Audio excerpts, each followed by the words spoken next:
بسم اللہ الرحمن الرحیم۔ السلام علیکم ناظرین، ہم آپ کو عکس و آواز کے اسٹوڈیو میں خوش آمدید کہتے ہیں۔ آج ہم آپ کو ایک اہم پروگرام کی طرف لیے چلتے ہیں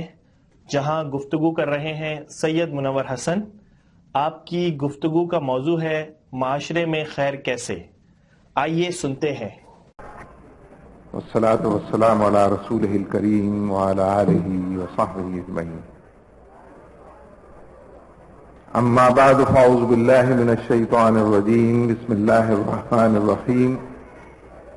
وكذلك جعلناكم أمة وسطا لتكونوا شهداء على الناس ويكون الرسول عليكم شهيدا، وقال تعالى كنتم خير أمة أخرجت للناس تأمرون بالمعروف وتنهون عن المنكر وتؤمنون بالله، صدق اللہ العظیم۔ اللہ تبارک و تعالیٰ کا بڑا فضل اور اس کا احسان ہے کہ اس نے ہمیں ایمان کی دولت سے نوازا ہے، اسلام کی نعمت عظمیٰ عطا فرمائی ہے، مسلمان گھرانوں میں پیدا کیا ہے اور مسلم معاشرے کے ایک فرد کی حیثیت سے ہم نے آنکھ کھولی ہے اور بحیثیت مجموعی ایک ایسے دور میں ہم رہ رہے ہیں کہ جو اسلام کے حوالے سے ایک جدوجہد کا اور کشمکش کا دور ہے۔ غلبہ اسلام کی تحریکیں، جدوجہد اور کشمکش مول لینے والی تحریکیں، لڑا دے ممولے کو شہباز سے، اس عنوان بڑھتی ہوئی تحریکیں آج کے دور کا عنوان ہے۔ پچھلے کئی ادوار سے ممیز اور ممتاز ہے۔ ظاہر ہے کہ ادوار کی تاریخی حوالوں سے ادوار کی جو کہانی ہے، مختلف ادوار کے اندر وقوع پذیر ہونے والے حادثات اور واقعات، آپ میں سے بہت سے لوگ اس بات کو جانتے ہیں اور جو مطالعے کے خوگر ہیں سبھی لوگ اس بات سے واقف ہیں کہ جس لمحے مولانا سید ابو الاعلیٰ مودودی رحمہ اللہ نے اس پیغام کو اثر نو زندہ اور تابندہ کرنے کی کوشش کی کہ اللہ کی بندگی اختیار کی جائے اور بندوں کو بندوں کی غلامی سے نکال کر بندوں کے رب کی طرف ہٹایا جائے، تو یہ ویسے کوئی انوکھی آواز تو نہ تھی اور یکا اور تنہا اور واحد آواز بھی نہ تھی، ایسی آوازیں بہت سی موجود تھیں، لیکن مولانا سید ابو الاعلیٰ مودودی رحمۃ اللہ علیہ نے دراصل اس آواز کو بلند کر کے یہ چاہا کہ ایسے سارے لوگ کہ جو اس آواز پر لبیک کہتے ہوں ان کو منظم کیا جائے اور منظم جدوجہد کے لیے آمادہ کیا جائے۔ انہوں نے معاشرے کی اس مرض کی نشاندہی کی اور تجزیہ کیا کہ ہم جس معاشرے کے اندر رہتے ہیں یہ معاشرہ اصلاً مسلمانوں کا ایک سیکولر معاشرہ ہے جا بجا۔